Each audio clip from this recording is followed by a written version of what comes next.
السلام علیکم۔ ضرور قبول ہوں گی تمہاری دعائیں، یہ وعدہ ہے اللہ کا۔ اللہ تمہاری بہتری کے لیے تاخیر ضرور کرتا ہے، لیکن وہ بھولتا نہیں۔ وَعَلَى اللَّهِ فَتَوَكَّلْ إِن كُنتُم مُّؤْمِنِينَ۔ ترجمہ: اور اللہ تعالیٰ پر ہی توکل کرو اگر تم مومن ہو تو۔ میرے اللہ کی یہ آیت روح میں اتر جاتی ہے۔ میرا اللہ جو ہمارے خیال کو ہم تک پہنچنے سے پہلے جان لیتا ہے، جو چیونٹی کے قدموں کی آہٹ سن لیتا ہے۔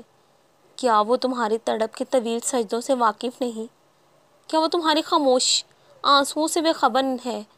وہ پاک پروردگار تو خود ہمیں پکار کر توکل کرنے کا کہتا ہے، اور یوں ہی نہیں مشکل میں ڈالتا، اور یوں ہی نہیں ملاقات کے بہانے بناتا۔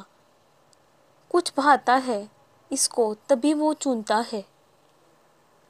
وہ خلوص نیت سے دعا چاہتا ہے، اور اس بات پر پختہ ایمان کہ تیری کسی حکمت کی وجہ سے ہے۔